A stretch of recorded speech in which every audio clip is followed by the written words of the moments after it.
exam last time, the TA already graded the exam.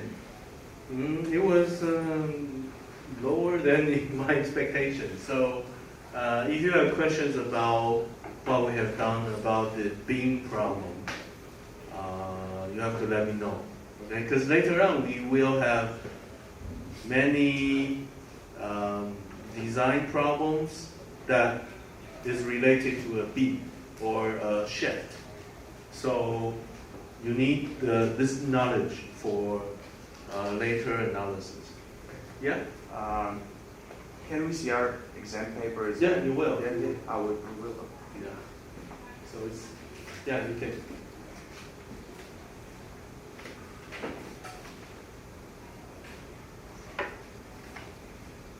Okay, so maybe you can come up and, if you, or just come up and grab yours. So we can talk about the, actually let me show you the solution. Since we are spending time on this. Okay, so if you would like to know how the problem can be solved, so basically you treat this problem as a 2D problem, and all the forces are lying on this plane. And first of all, you can make assumptions of the reaction forces at the bearing A and bearing D. And there are given forces of the gear and the distributed loads in the belts. So these are the forces and also the location. So all you need to do is to do a balance of moment. Okay, so this is quite simple. So you should get it. If you made a mistake right here, probably some incorrect calculation. And of course, if you have incorrect calculation here, whatever you do in the rest won't be correct. So I asked the TA to give you guys some, just treat you guys nicely if you derive the whole thing correctly, but everything was wrong due to incorrect calculation somewhere. I asked him to, give you some points, but he can only do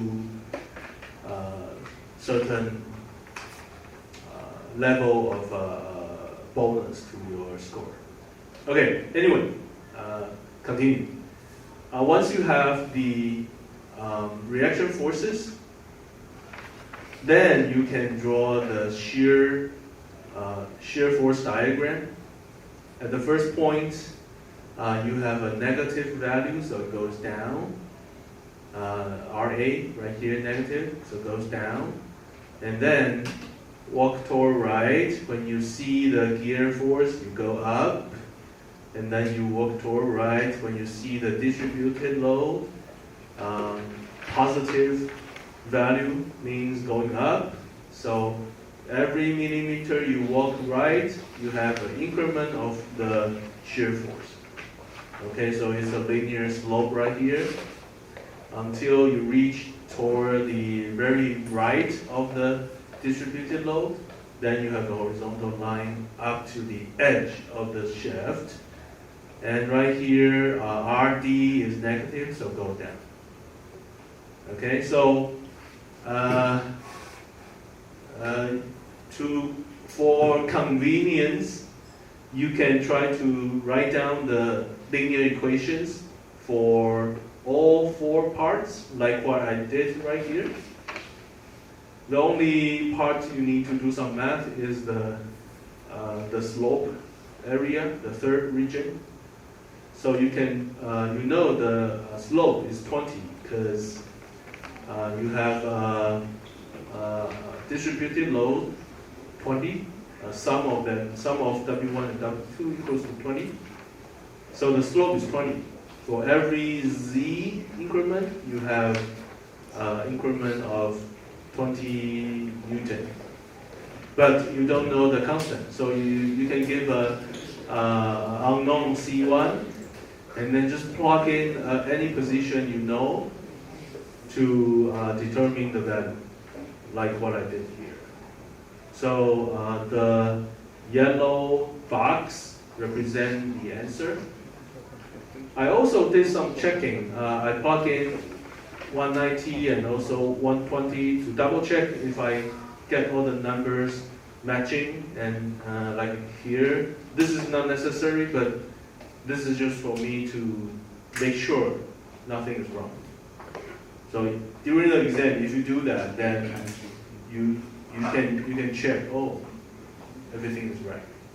Now, when you do an integral of all 4 parts, you can get moment. So for the moment, if the shear is a horizontal line, after you take an integral, it becomes a linear function.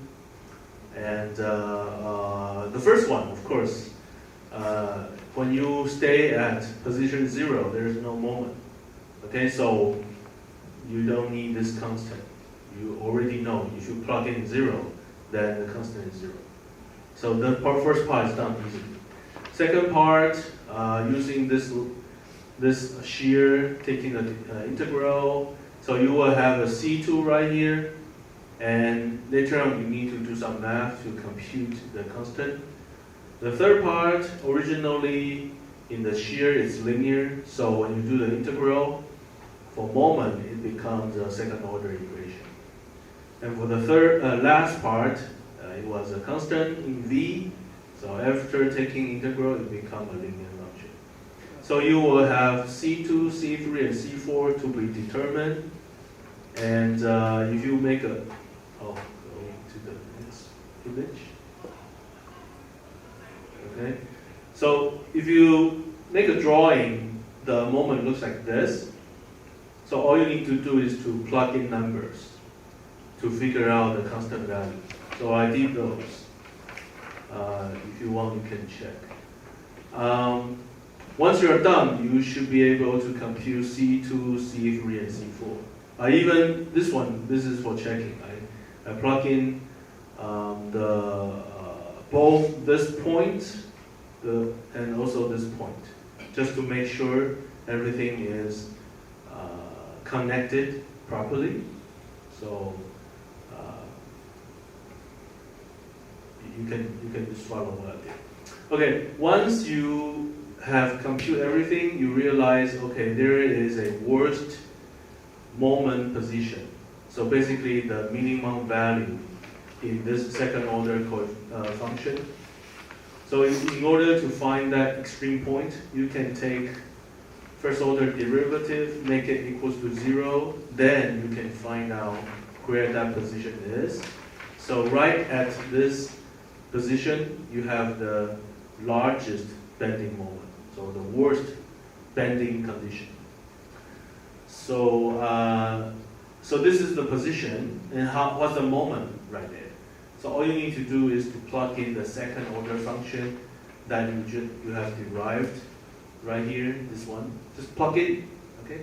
Once you plug in, you know what's the worst moment. So this is the worst moment, okay?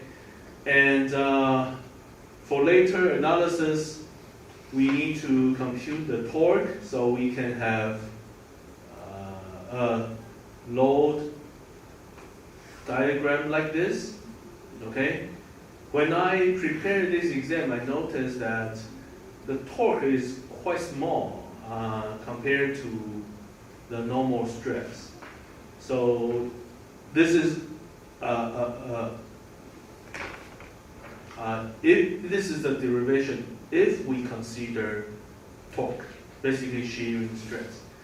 From here you can see, compared to the normal stress, it's less than 1/10 of the normal stress.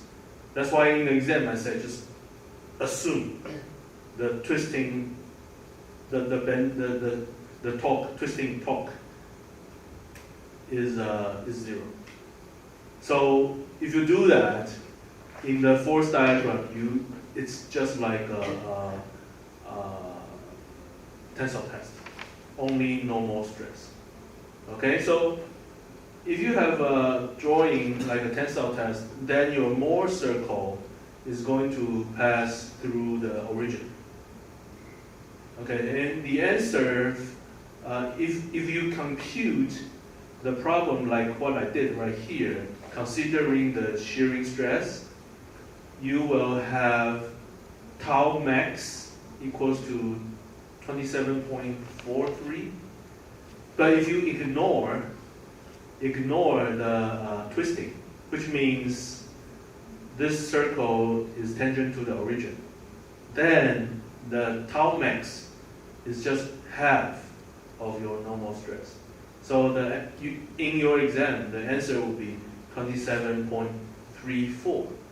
So considering twist, 0.43, ignoring twist, 0.34. Okay, so that's why in the exam, I don't want you to make this part complex. I want to simplify it for you. That's why in your exam, ignoring the twist, the answer of the tau max is 27.34. Okay, so that would be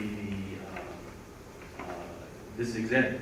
And last time when I present the Mohr circle, I made a mistake. So thanks to one of the students who reminds me.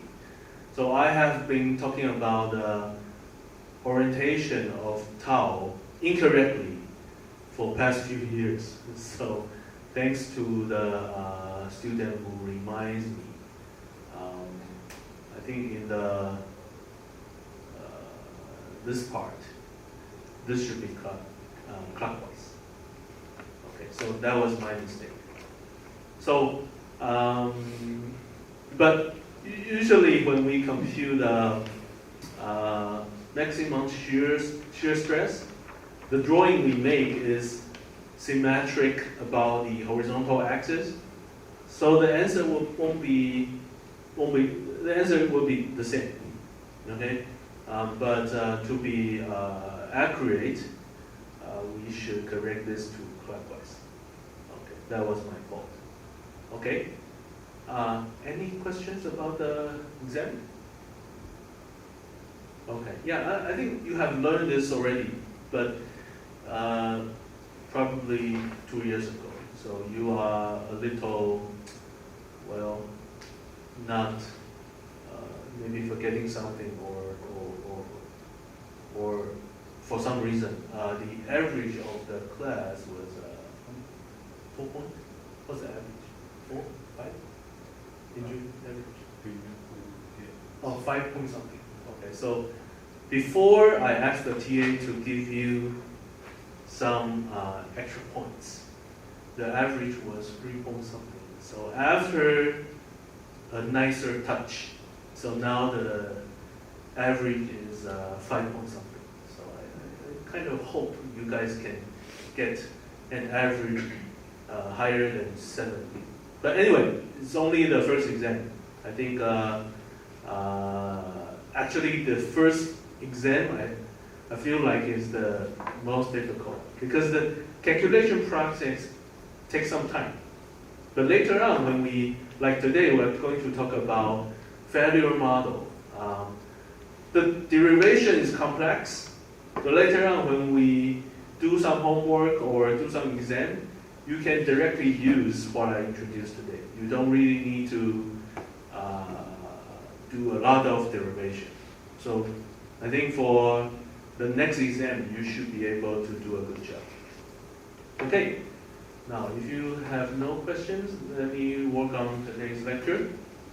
Now, for metal, so there are different kinds of, actually not just metal, most of the materials. If you use a tensile test machine to pull it and until it breaks, you can see different stress and strain behavior. So usually for for steel or the metals that we usually use, you have a linear portion, and then it starts to elongate after the yielding strength, and so it goes to a nonlinear range. And if you release the load right there, it doesn't recover to its own shape. And if you keep on applying the force, at some point it will break, right? And you do see some kind of so-called necking behavior. So the neck gets narrower, right? So at this nonlinear region, you kind of feel like, oh, this material is soft.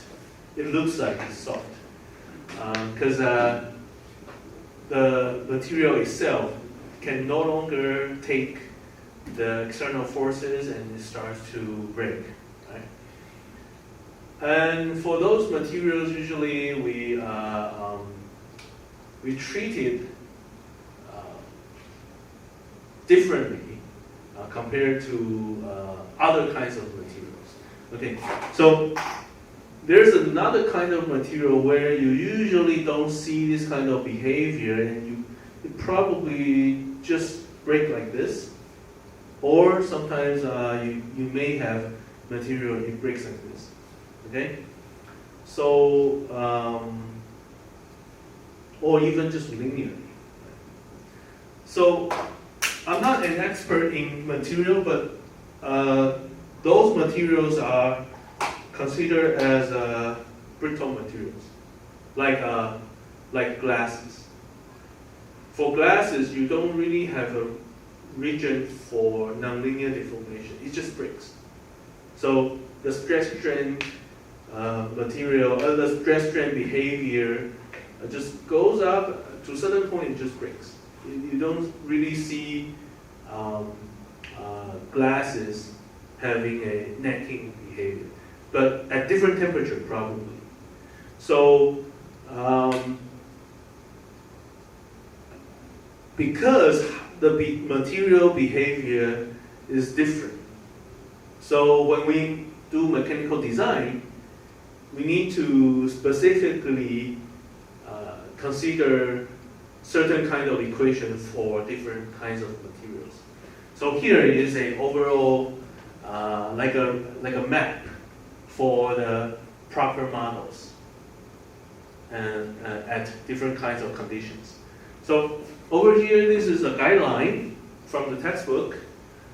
You can check on the strain for failure. Okay, so 0.05 means 5%. So strain is basically like a percentage of deformation, right? So if the material fails when the strain is greater than 0.5, that means this material has some kind of flexibility. So we consider it as a ductile material.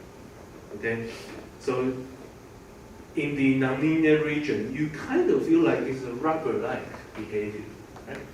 But if the material breaks within 5%, so the material only deformed 5% and then it just fell, then we treat it as brittle material. So we firstly will use the strain at failure, and then use a certain number to decide whether it's a ductile material or brittle material. For us, we mostly work on metal, and most metal are ductile materials. Okay, so if you are interested in brittle materials, or in the future in your work you are dealing with brittle materials, you need to know the model that we are learning today may not work for the material we are using. So the textbook tells us there are something called a modified Moore model and brittle column Moore model. So check the textbook in the future. So usually for all the models, there are two types. One kind is more conservative, the other kind is not conservative. So what do we mean by conservative? When you, as a designer, when you are conservative, means 保守. You are safer. You want everything to be safer. So your design will become thicker, heavier, larger, so it's stronger. But usually when you are conservative, your performance becomes weaker. Okay, because you're heavier, right? So as a designer, you need to make a decision. Do you want to be conservative or not? Okay, you can say Toyota design the Toyota car design probably is not the most conservative one, because we all heard of the Toyota vehicle has thinner walls, lighter weights. So if you have a car crash, a Toyota car maybe squeeze into a small piece of metal, a smaller piece. But for some of the European cars, they have thicker walls. Then for those kind of heavy trucks, then you can say it probably is more conservative. Okay, so later on when we decide if we want to go conservative or not, you will see in the math equation there's a difference. Okay, so we keep in mind, as a designer, you need to first ask yourself, do you want to be conservative or not? And usually, the more conservative you are, the cost is higher. So you make less money, but you are safer. Okay? And if you are on the opposite side, you want to be taking a risk, then you can reduce the cost. But when some disaster happens, that could be pretty bad. Okay, now let's take a look at this part. So for all the materials, there are failures for tensile, under tensile loading, or failure after due to compression. You can squeeze it to fail, or you can pull it to fail. And in fact, for many materials, the strength to counter tensile or compression forces sometimes are the same. Okay, but there are some materials that is quite unique. The material probably can take more for tensile but less for compression. So if you do have, this is the yielding strength of tensile, yielding strength for compression. If you have both of them similar to each other, you can go down to here. Use a model right here at the bottom.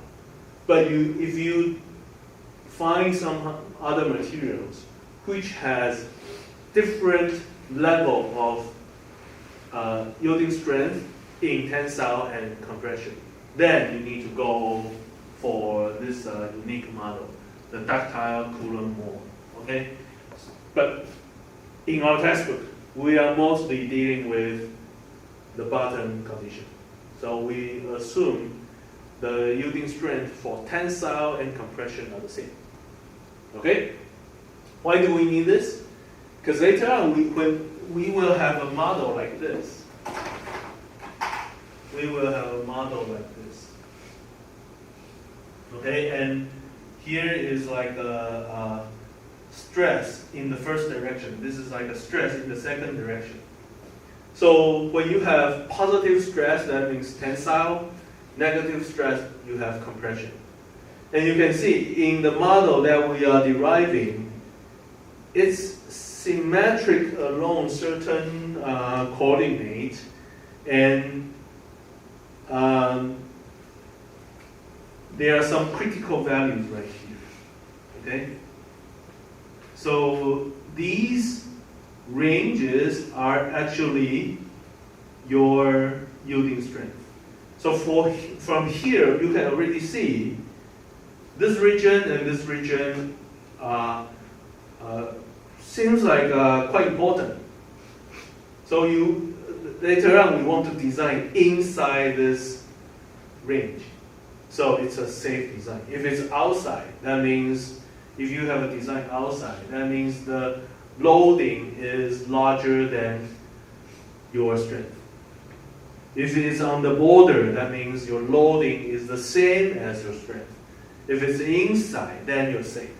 Okay, so the idea is that we use a mathematical equation to describe the safe region, the limit of the safe region. We want to design inside the region. So from here, along the first stress direction, we realize there are two lengths right here, defining the upper limit and lower limit for stress 1. And I can tell you right now, they are now the same. Because we assume this is the yield strength, this is the yield strength, and they are the same. So the model we are dealing with later on are following this kind of trend, treating the yield strength the same for the positive side and the negative side. That's why you can have this nice looking mathematical equation. But if in the future you're dealing with some different kind of material, for example, your model can take greater stresses for compression, then probably your the shape of this boundary will look like this. If you are dealing with some material like this, then this kind of design equation is not so symmetric along the positive and negative direction, so it's more complex. That's why in our lectures we don't talk about those. So if you are interested, you can go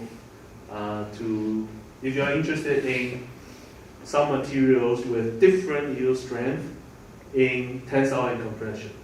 Take a look at this and maybe look for these kind of research papers. Okay, if you're interested. Now, finally, we are here. So we have two different models, and actually I will talk about three. All three models have different levels of conservativeness. Okay? The bottom one, maximum shear stress model, is the most conservative model. And there is another one called maximum, this is maximum distortion energy. The other one is maximum strength energy model. They have different levels of conservativeness as well. Today I will be talking about those one by one until we are out of time. Okay, let me start.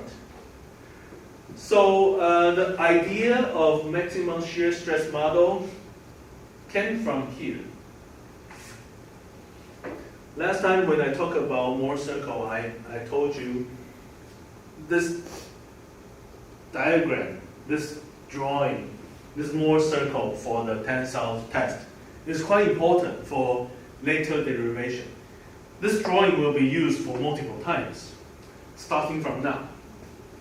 So if we have a material that is right now carrying some tensile stress, and it's just we're just applying very simple tensile forces, then the Mohr circle looks like this. Originally, S1 equals to 0, so the Mohr circle is 0. And you start to enlarge the tensile, the pulling force. Then the Mohr circle enlarges. Until when it will break? Until S1 equals to 1. Anyone? until S1 equals to what? We don't like it. Yielding.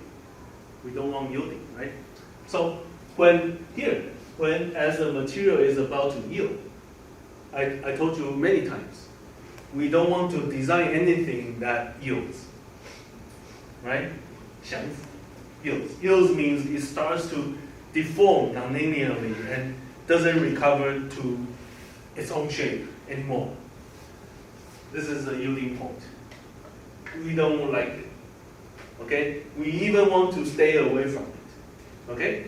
So when this one is equals to your yielding strength, that's the moment you don't want to deal with. So that's the limit. So it seems like you can have a design like this. S1 smaller than Sy. You can take any stress, but you want to make sure the S1 is smaller than your yielding strength. Okay, so if we agree to do that, if everyone agrees, then for that extreme condition, what would be the maximum shear stress? Basically, this portion, half of the S1.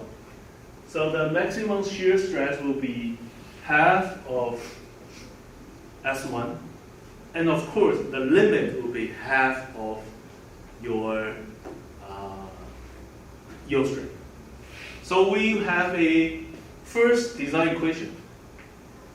For tensile test, if we carry some kind of stress, S1, if we can follow this equation, the maximum shear stress equals to half of S1, which is smaller than half of the yielding strength, we're okay. So this is why this model is called the maximum shear stress model. We want to talk about the maximum shear stress in all kinds of conditions. Right now, this is just the loading condition for pure tensile. But in fact, for every material, it could be carrying all kinds of loads. So it's not pure tensile anymore. However, we still want to study its maximum shear stress, and we want to make sure it's smaller than this. Okay? So that's the idea. Let's continue. Now, like I said, if we have a different loading condition where you do see some kind of tensile here, compression there, then you have a Mohr circle like this. Right?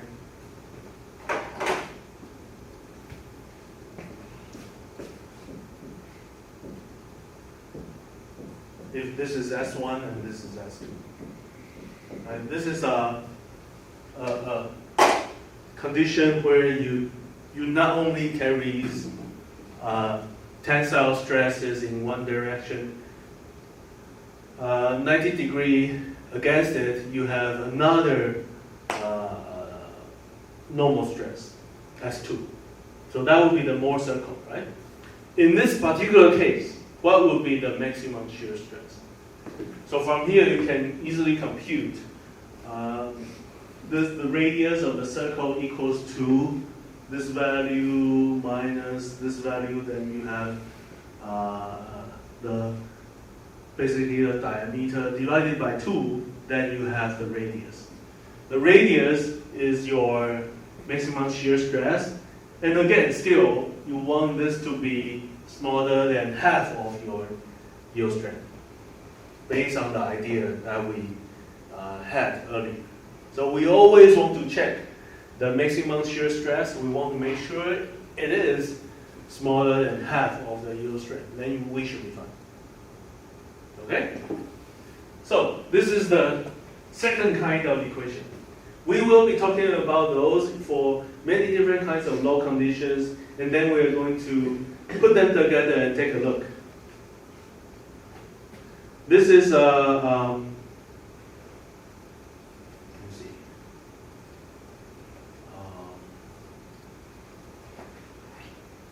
Okay, this is when we have the Moore circle that has both S1 and S2 positive.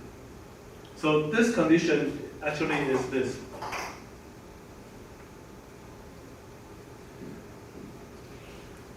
Tensile horizontally, tensile vertically.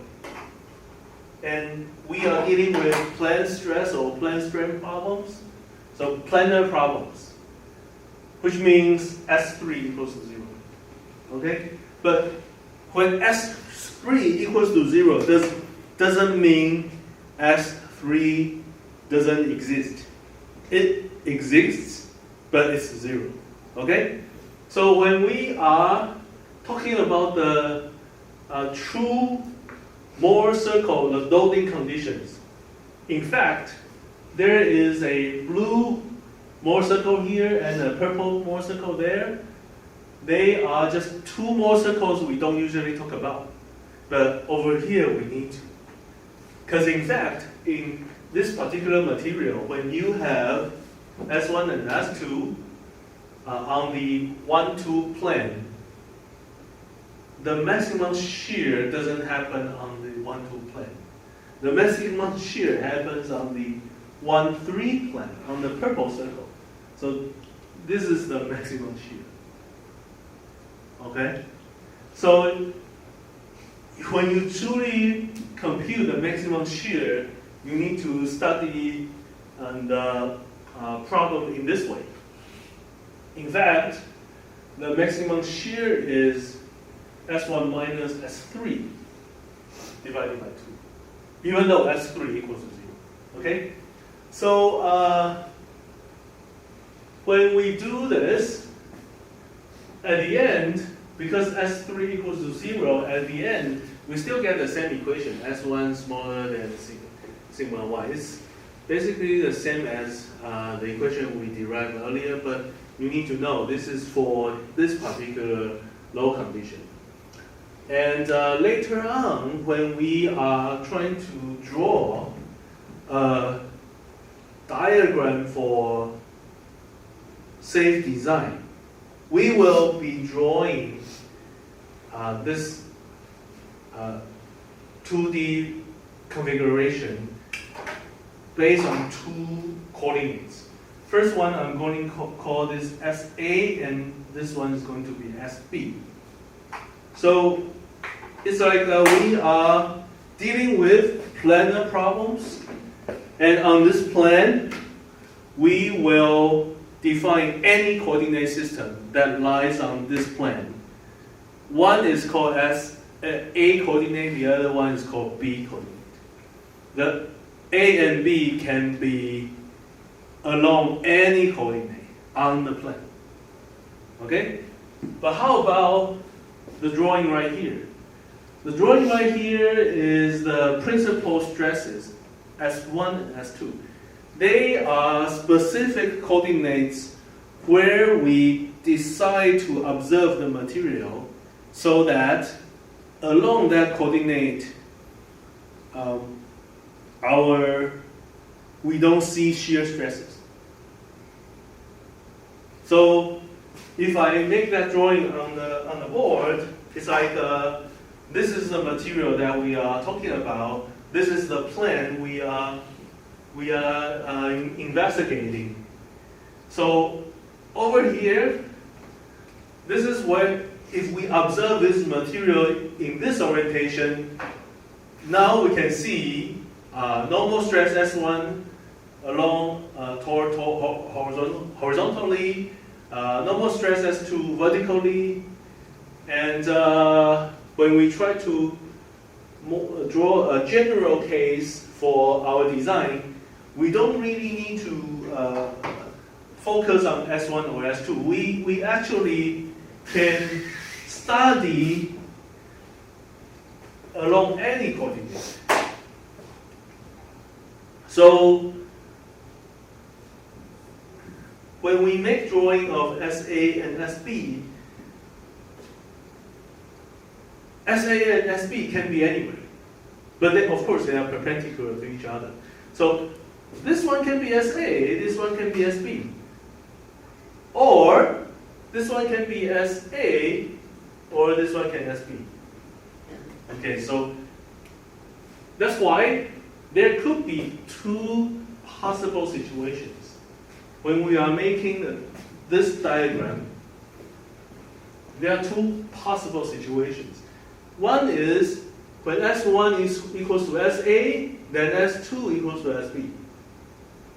The other case is S1 equals to SB, S2 equals to SA. Then let's derive what would be the design equation in terms of SA and SB. Okay? So we already have a general design equation for this low condition. S1 must be smaller than or equals to your sigma y. But S1 could be SA or SB in two different cases. So from these two cases, we come up with two equations: SA smaller than SY, or SB smaller than SY. So from here, we turn into a more general conditions, two different conditions in the investigating, like a general stress plans, general stress coordinates. Okay, those are the two equations that we derived. Here's another situation where we have S1 is positive, S2 negative. In this particular case, the same, S1 could be SA or S1 could be SB. So we investigate this design equations in the same way. Let's first talk about this Moore circle, this low condition. S3 is still 0, so where is the maximum shear stress? Basically on the 1-2 plane. This is the maximum shear. So the maximum shear can be computed like this. At the end, we have an equation. S1 minus S2 must be smaller than your yield strength. And like I said, S1 and S2 could be SA or SB. So at the end, you can have two different equations, two general equations. So either SA minus SB smaller than or equals to the yield strength, or you can flip it. Maybe SA minus SB minus SA smaller than or equals to SY. Okay? We're almost there. The final condition is where both S1 and S2 are negative. Okay? So follow the exactly same derivation. First, the maximum shear happens on the 2-3 plane. So this is the maximum shear. Okay? So maximum shear can be computed as negative S2 must be smaller than SY. Because S2 itself is a negative value. So you need a negative sign here. Okay? So similarly, you have two more equations there. Now, let's get all 6 equations together.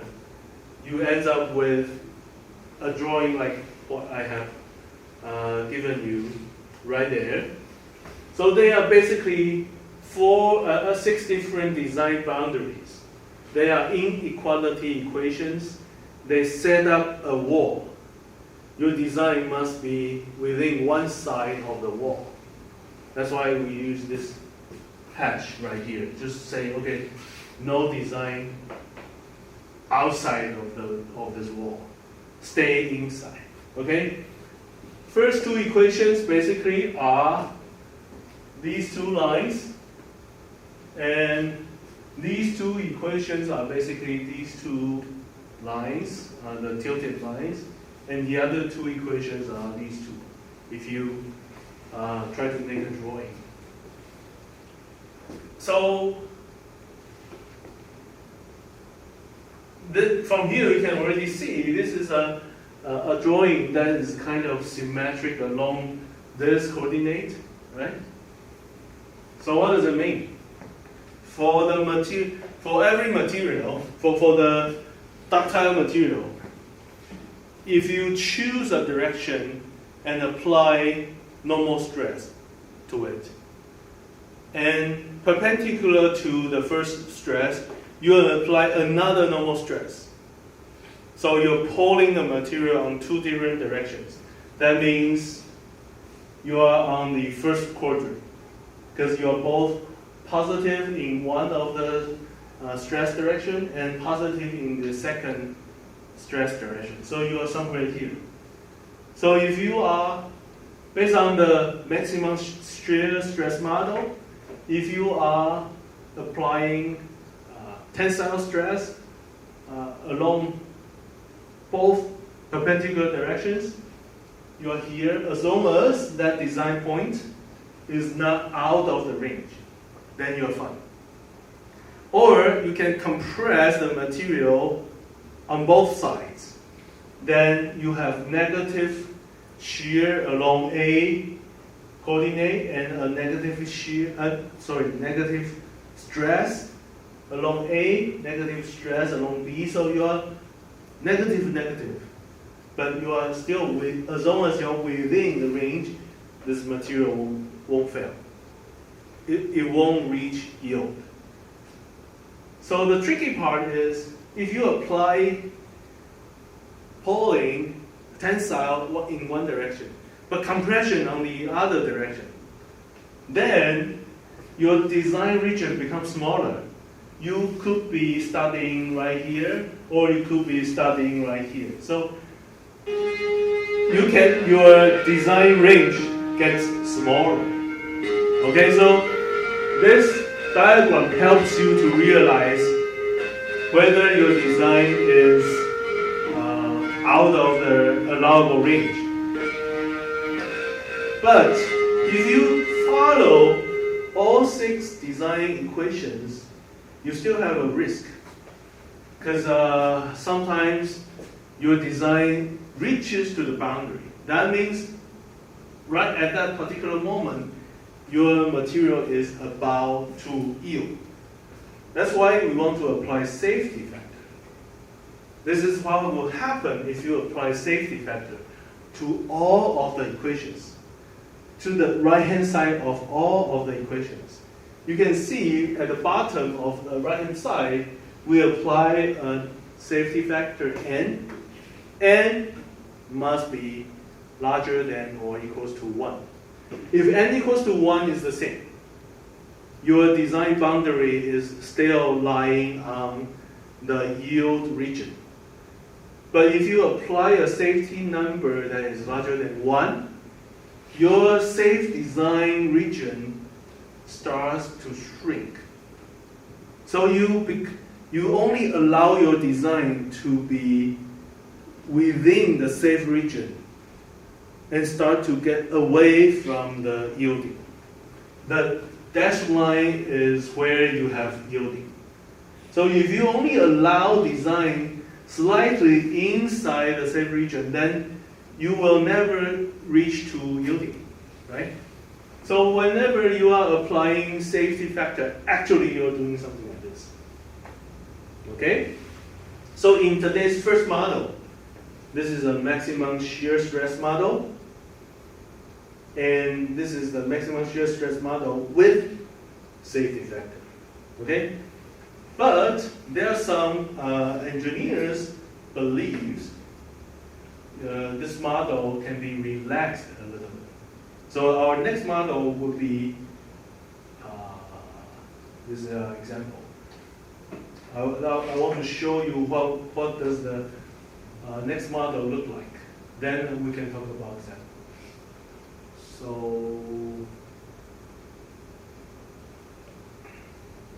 I'm going to turn on this PowerPoint. I want to show you the next model.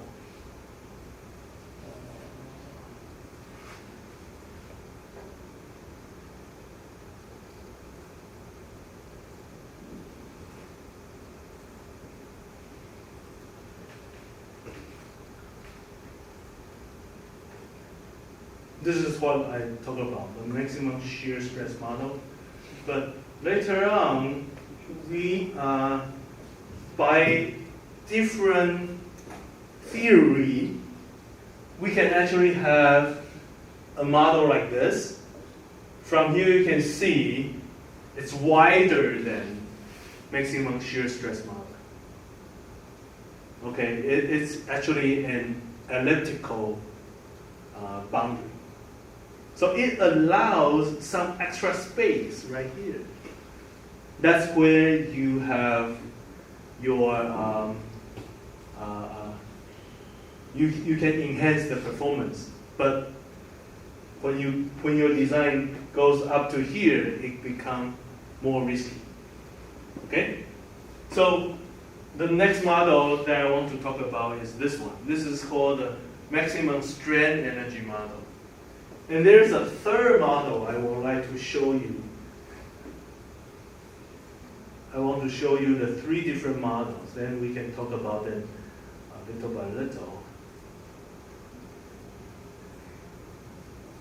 And when you are at home, you can, if you have time, you can just take a look at the derivation.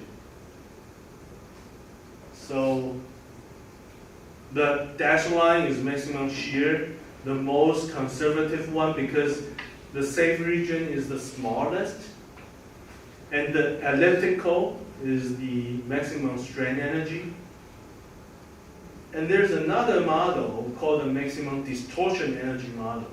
I need to tell you what is distortion energy, but not today. By learning about distortion energy, we can derive so-called the maximum distortion energy model, which will give you the blue elliptical shape. And the difference between the maximum distortion energy and the maximum strain energy is right here at the very edge of this point. You can see there's a gap, right? So if you move the ellipse a little bit toward the maximum shear, you become safer, more conservative. So in fact, what is the most common model that people use today? The blue one. So if you have experience of ANSYS, has anyone worked on ANSYS before? ANSYS? The finite element model.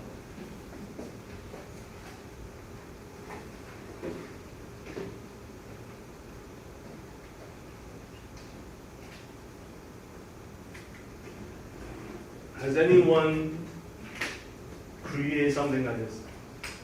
No? Okay. In this lecture, we will be inviting a company to come and teach you guys how to, we're doing ANSYS. Yeah, I think ANSYS. So we ask the engineer to come by in one of the lectures, and he will show you how to do finite element analysis. So what is this? When you have a geometry in a weird shape, arbitrary shape, why do people do this?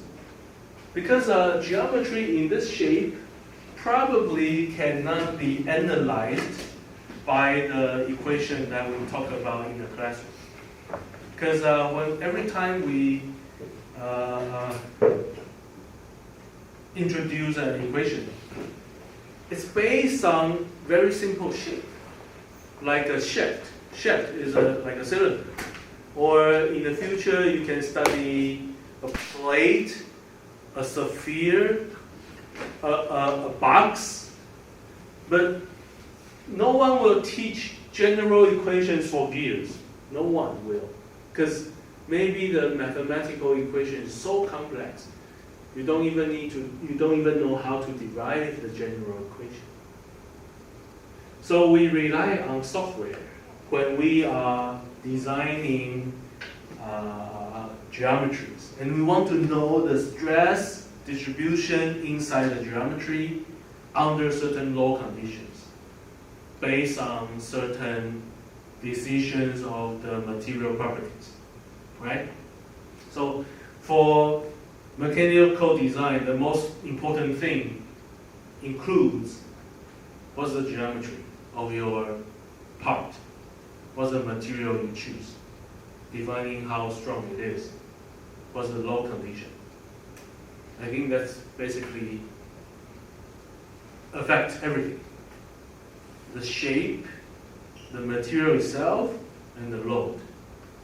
As a result, combining everything, as a result, you can analyze the stress inside.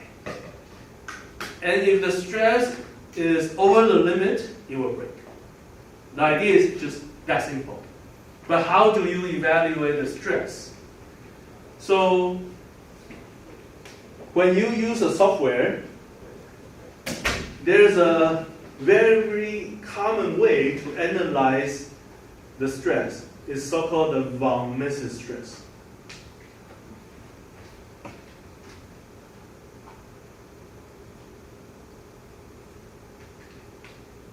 Let me show you in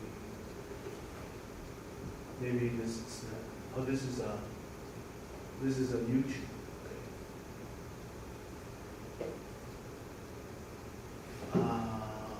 Okay, this is good. So if you, this is just some typical snapshot of an ANSYS simulation. And over here, this person create a geometry, apply what kind of material, apply some force, and then decide to analyze something called equivalent stress. You can see equivalent stress. And inside the bracket, there is a very important name, so-called the von Mises stress. This is very related to what we are going to do in the following lecture, von Mises stress. So what is an equivalent stress? What is von Mises stress? I will tell you what it is, and later on when we derive, I hope you can learn from the derivation and then truly understand what von Mises stress is about. So when people name equivalent stress is because this kind of stress has no direction. Think about this. Before this, we are always dealing with a load diagram. We always have vectors. We care about where is the vector, the amplitude of the vector. So basically, we want to know along what direction, how much stress you have. That's why we use vectors to describe it. And we care about the direction, right? But in this kind of way to analyze stress, you don't need to care about the direction. Why is that? Because it's a kind of so-called equivalent stress. In Chinese, it's like a 等效. So it's a combined stress. Von Mises stress will combine all stress conditions together into one value. Since it's a combined stress, it's a combination of stresses in all directions. So when you analyze in this way, there's no direction. So the advantage of analyzing von Mises stress is that you don't need to worry about direction. And based on this equivalent stress, we have a model. So in the future, using a software, what you need to do is you study the equivalent stress. In this particular case, it tells you, oh, there's a point right here. The maximum stress would be 2411 unit megapascal. So all you need to do is to check if the von Mises stress is over the limit or not. And in our lecture, we will tell you, when you have von Mises stress, what would be the limit? Okay? So it's very related to this blue circle, blue ellipse. So the von Mises stress you get is some kind of stress level inside this blue ellipse. And there is a design equation for it, something like this. And in fact, this is a general equation. I want to show you what you are going to learn first. Then I will tell you slowly. So actually, this is how von Mises stress is calculated. Inside, you can see it combines principal stresses in all three directions. That's why this is an equivalent stress. And as long as your von Mises stress is smaller than your yield strength, then you're fine. Okay? But how do we get here? How to get this equation? By the model, so-called the distortion energy. So for many times, people will, if you Google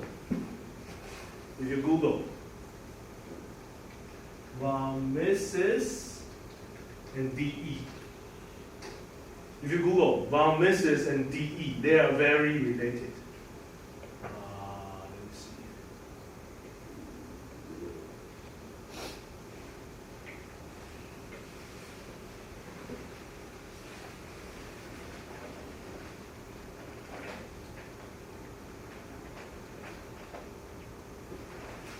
Trying to find. Does it show? Okay, it doesn't show.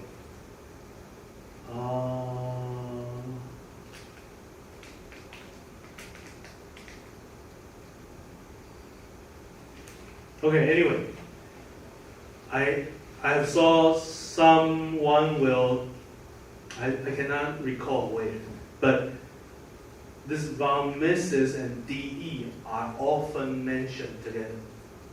Why is that? Because the distortion energy model is, von Mises stress is derived from the distortion energy model. Okay, but we don't want to talk about too much today. We will talk about distortion energy next time. How about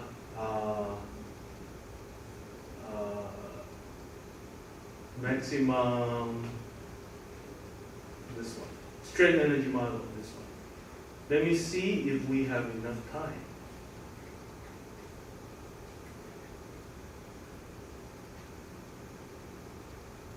Do you think we have time? Today is up to 12:10, but I didn't take a break. So up to 12, I think 30 minutes. Yeah, we still have time. So let me tell you about this strain energy model. So what is a strain energy model? So basically, this is only one small element inside your pot. And we specifically studied this tiny element along the principal stress direction. Okay, so over here, there's only normal stresses. You can see the general low conditions are just following the normal direction, no shear. So you need to orient your observation to certain angles. So that particular orientation is the principal coordinate. So under observing the element in the principal stress coordinate, you can make this drawing. Now, the small box is how the box looked like at the beginning. The dash box is the exaggerated box after deformation, after it has been pulled along all three directions. Okay? So since this element was already very small. So for the length along different orientations, we use d. D means very small. So here is dy, here is dz, and here is dx. They are already very small. But even though dx, dy, dz are small, we still apply some force, and this tiny element will be deformed after the loading condition. So it will deform a little bit, and the amount of the deformation, we name them as delta. So delta is even smaller than d. Delta is the super tiny deformation out of d. Okay, so the super tiny deformation along y is delta y, along x is delta x, along z is delta z. Okay, now we understand what this drawing is talking about. We apply forces along x, y, and z.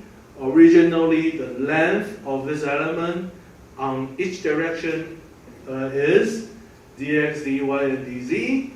After deformation, the amount of the deformation will be delta x, delta y, and delta z. Now, we are going to apply three different parts of the equations. They are just following elastic material behavior.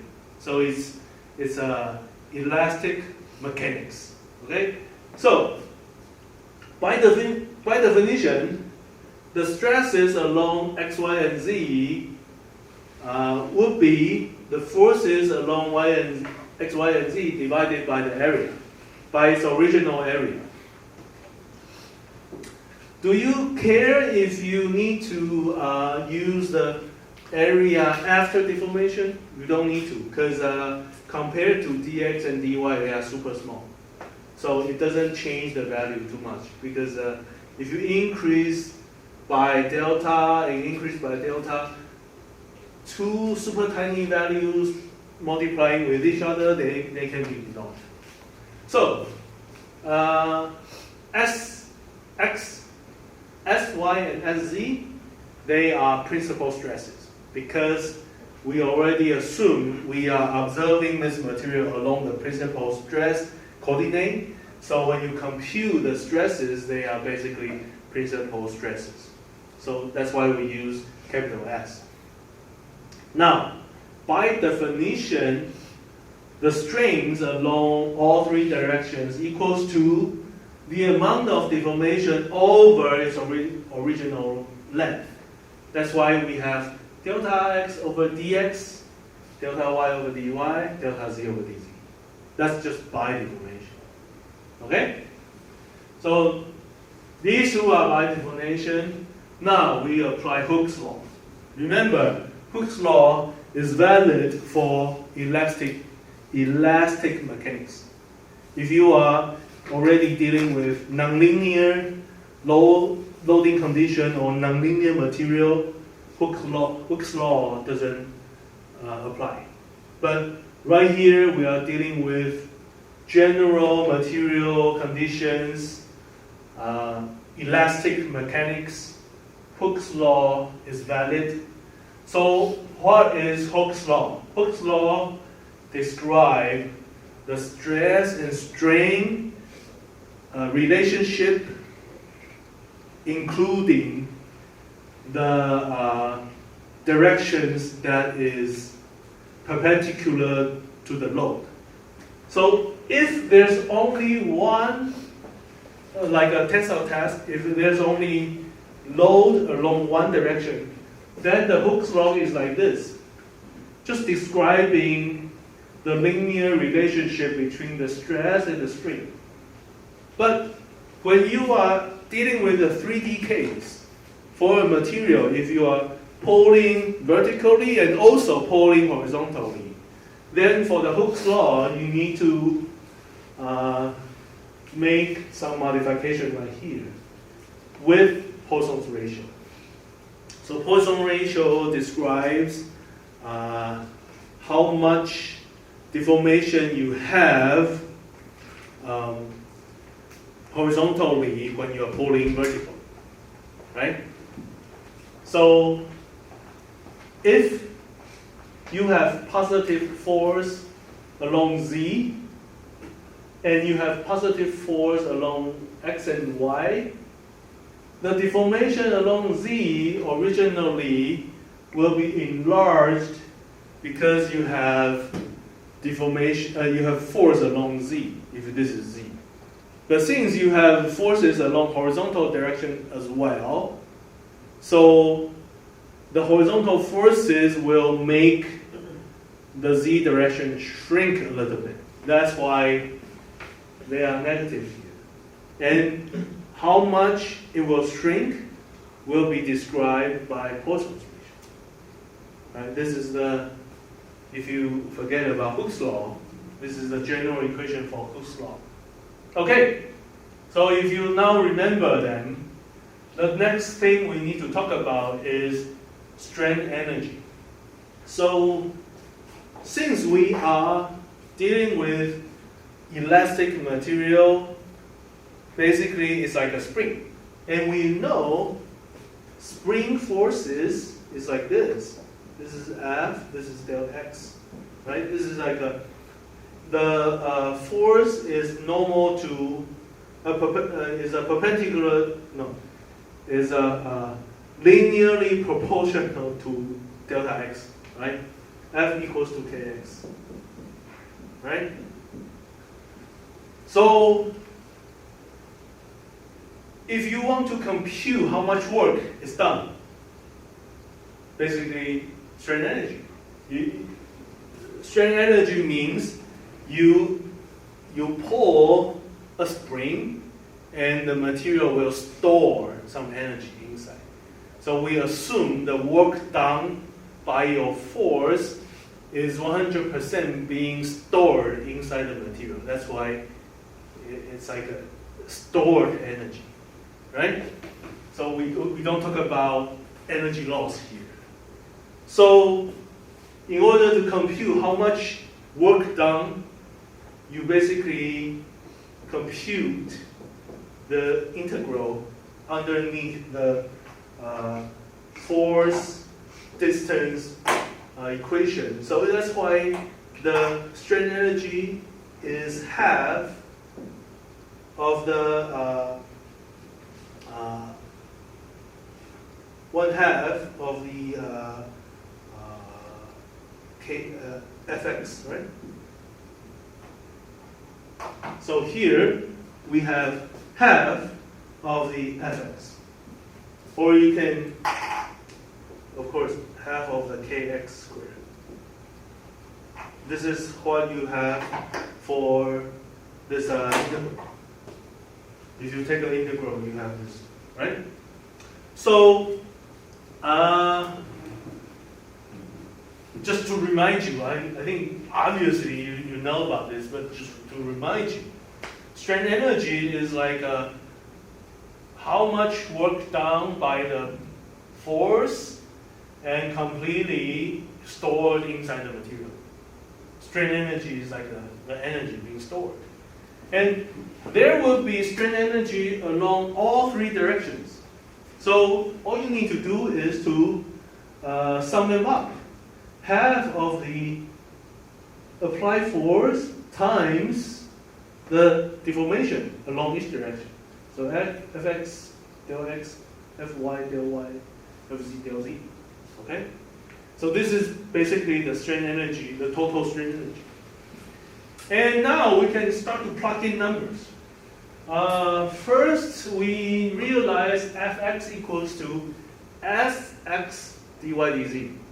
Do the same thing for all three equations. Plugging into here, you have you find out you have common terms of dx, dy, and dz. You can take it out of the bracket, and inside the bracket you have Sx, epsilon x, Sy, epsilon y, Sz, epsilon z. Then you can apply Hooke's law to replace all of your epsilons. And reorganizing everything, you realize you have an equation like right here. In terms of principal stresses only, with one additional term, Poisson's ratio. Okay, so that would be the final equation we're looking for. So now what? Even though you know how to derive strain energy, then what? Okay, so from there, that was the total strain energy, but we can compute this in a more general way in a standard format. It would be strain energy per unit mole volume. Okay, so we use a small case U as the energy per unit volume. So what will be the total volume for that element? Basically dx dy dz. So the strain energy per unit volume, small u, equals to the total U, capital U, divided by the total volume. Once you have that, you have an equation like this. This is what we derive at the end. Everything are only written in terms of the principal stresses and two more extra parameters. One is the Young's modulus, the other one is Poisson ratio. So basically, how much force being applied and also material property. Okay. Then we are again using the concept of tensile test. So this equation is general. The low condition that we described was general. But if we apply that general derivation to tensile test, because we want to see how strong the material is when we just purely pour the material. Okay? When we do that, we don't have principal stresses along y and z, just x. In that case, this strain energy per unit volume equation reduces to this, because Sy and Sz now equals to 0 if we are talking about tensile test. So the strain energy per unit volume for tensile test equals to this. And what would be the limit value for this? The limit value for this will happen when the first principal stress reaches yielding. So the allowable limit equals to exact same equation, but when Sx equals to S yielding. So this is the limit. This is the general limit for small u. That's why in general, small u must be smaller than this value. For all design equations, we need some kind of smaller than. This is how this model generates so-called a smaller than, finding a reasonable limit. They use the concept of tensile test to find the limit and apply it to all general cases. So from here, we do see common terms on both sides. We do see Young's modulus on both sides. We can take it out.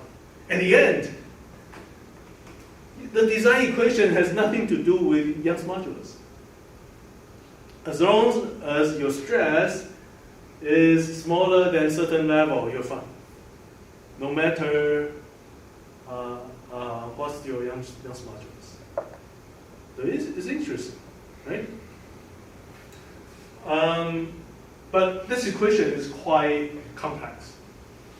And if we want to make a drawing of this, it's a 3D space. So we decide to just focus on 2D plane problems. So when we do that, this equation reduces to a simpler equation like this. This is exactly the same equation, but considering S z equals to 0. And I want to apply this equation to what we had earlier, so I replace Sx and Sy by Sa and Sb. Same idea when we draw these Sa and Sb. When we do that, it's actually an elliptical shape but it's an ellipse in this 45-degree coordinate. So right here is just to derive the general elliptical equation in this 45-degree coordinate. They are not necessary. This is just for drawing purpose. But if you're interested, you want to see if it's really an ellipse, this is the way. You just need to rotate the coordinate by 45 degrees. This equation becomes this. At the end, it's truly an ellipse. This is an ellipse equation. X squared plus y squared equals to something squared. And what's underneath are different. If they are the same, right here it's a circle. Right? But they are not the same right here. That's why it's an ellipse. So along this coordinate, it's an ellipse. I even make drawings of the long axis and the short axis, telling you what's the amount. And you realize if Poisson ratio equals to 1, then the whole thing blows up. But do you remember in mechanics we learned, in this world there's no such kind of material that has Poisson ratio equals to 1. Why is that? Because if you have a material like this, and if you're pulling, it's gonna shrink, right? So when you pull a certain level, when it shrinks to here, and if it reaches to 0 width, this is Poisson ratio equals to 0.5. But this is already impossible. So usually, in fact, you have materials like this. No matter how much you pull, the shrinkage horizontally won't reach 0. So for this condition, Poisson ratio is smaller than 0.5. That's why in reality, you never see any material has Poisson ratio greater than 0.5, or not even 0.5. 0.5 is like an ideal model that doesn't exist. So if you apply 0.5 right here, you'll realize this point will reach to the edge. You can try it by yourself. Because 0.5 is, it turns out the bottom is 0.5. So at the end, it's gonna be square root of 2 times the yield strength. So that means square root of 2 is this tilting edge. So if you have ideal material with Poisson ratio equals to 0.5, applying to maximum strain energy model, you will have this red ellipse having this corner point contacting the corner point of the square. But in reality, you never see Poisson ratio equals to 0.5. Usually smaller than 0.5. Okay, so in reality, there is always a gap if you apply maximum strain energy model. Okay? But next time, if we derive the design equation in a different concept, like I told you, we will have a blue boundary. It's not related to Poisson ratio anymore. It's related to a new concept called distortion energy. But that's for next time. Okay, so today, we just are focused on these two models. So how do we use them? We still have, maybe I just use 5 minutes to tell you how to use it. Actually, oh, I forget about how do we apply safety factor? Okay, so for maximum strain energy model, if you apply safety factor, you apply to the bottom of the right-hand side again.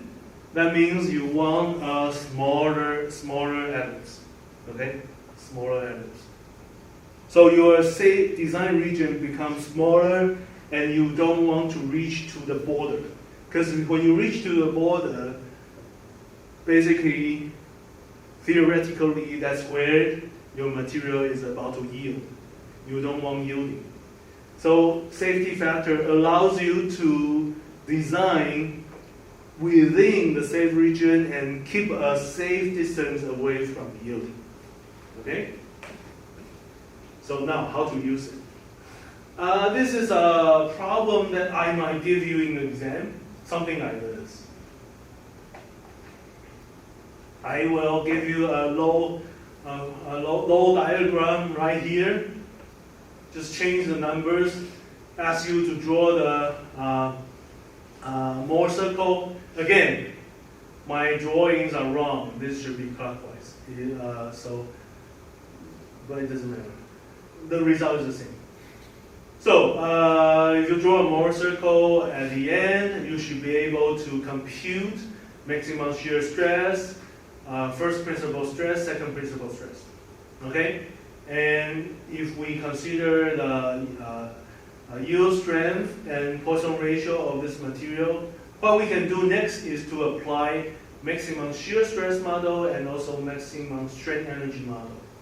So for maximum shear stress model, you can directly just use the value that you get from the Mohr circle.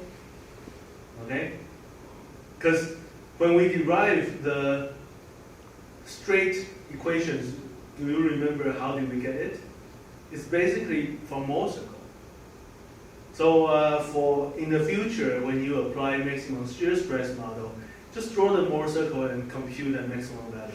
That would be how much maximum shear you have. And remember, your maximum shear should be smaller than half of your yielding strength. Okay, and of course this time we apply safety factor at the bottom to do what? To compute how much safe we are. Okay, so if you have an unknown value of n right here, and at the end you will see a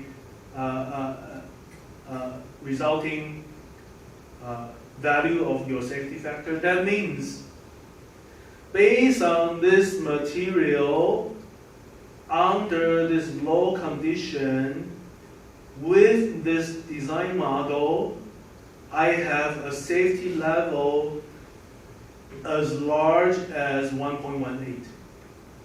The highest safety level I have is 1.18. Okay? So if you compute in this way, that means you reach a safe level of 1.18.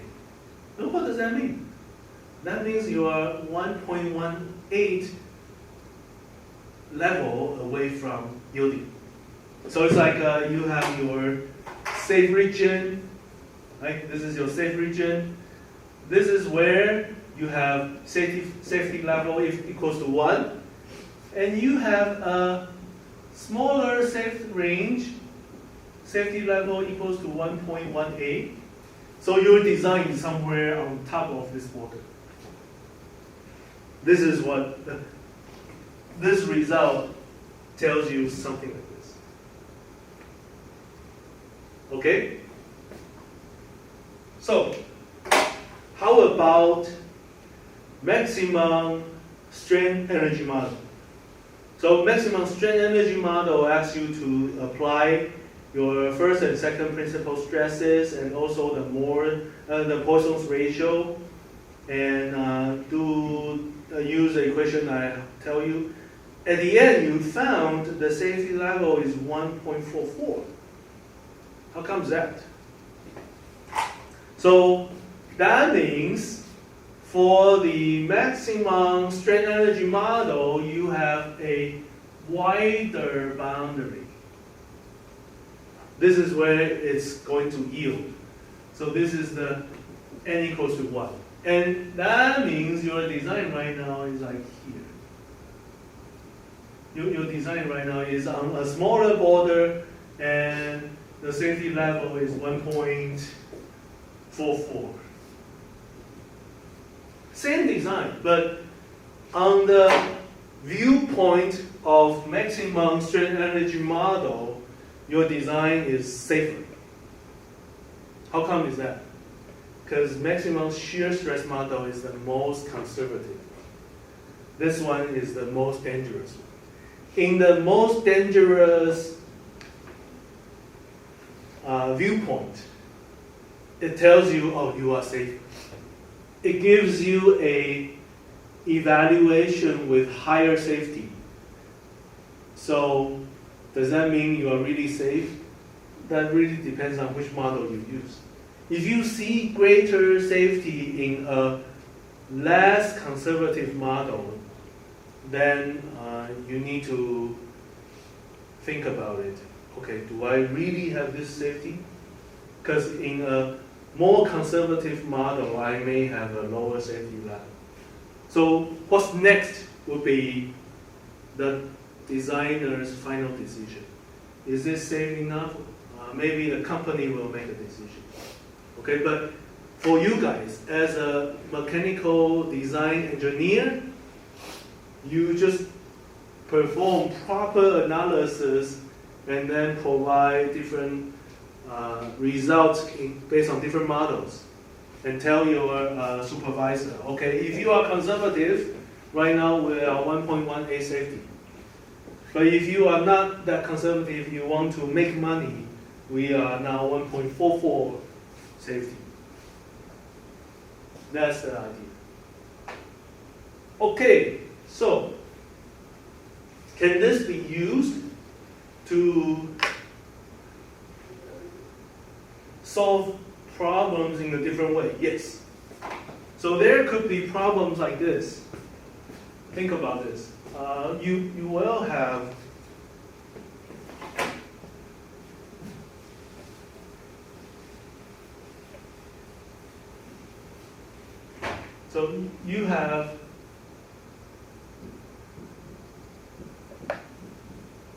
loads, right? And once you have the loads, you have Mohr circle. And the Mohr circle tells you principal stresses and the maximum shear. Okay, and then you need to decide which model you use. Right now you have maximum shear stress model or maximum strain energy model, right? And over here at the end, you have design equations. You have maximum shear smaller than yield strength 2 and n right here. And over here you have sigma 1, sigma 2, minus 2, S1, S2, right? Yeah, minus 2 mu S1, S2 smaller than sigma y over n. Now you have this general solving procedure, but there a problem could be asking you different values in this entire procedure. If the problem asks you to find n, that means the problem should tell you the law condition and the material property, and you evaluate what's the safe level you have. On the other hand, maybe the problem says, oh, I want to design this part with certain level of safety. I need the safety to be 2. Then you apply a value 2 right here. So there must be something to be determined. Maybe it will be it will be a problem asking for what would be the loads. What's the max loads I can carry? Right? So you can see how everything now is related to each other.